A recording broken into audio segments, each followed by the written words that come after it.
পরের বল outside the off stump, Jonty Sarkar আছড়ে ফেললেন বলকে ডিপ, এক্সট্রা কভারের উপর দিয়ে ৬টি রান। ব্যক্তিগত ৭৪ রানে ব্যাট করছেন মাত্র ২৮ বলে ৭৪ রান।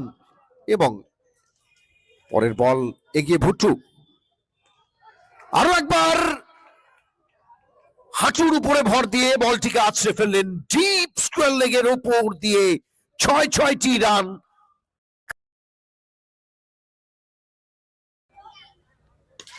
আমরা অফ স্টাম্পের অনেকটা বাইরে, কিন্তু এক্ষেত্রেও শর্ট অফ লেন্থ বল তুলে বলটাকে ডিসলজ করলেন। এবারে জায়গাটা ছিল মিড উইকেট প্রান্তর, সে মিড উইকেট প্রান্তর থেকে বাউন্ডারি লাইনের বাইরে। শেষ বল, ইনিংসের শেষ বল।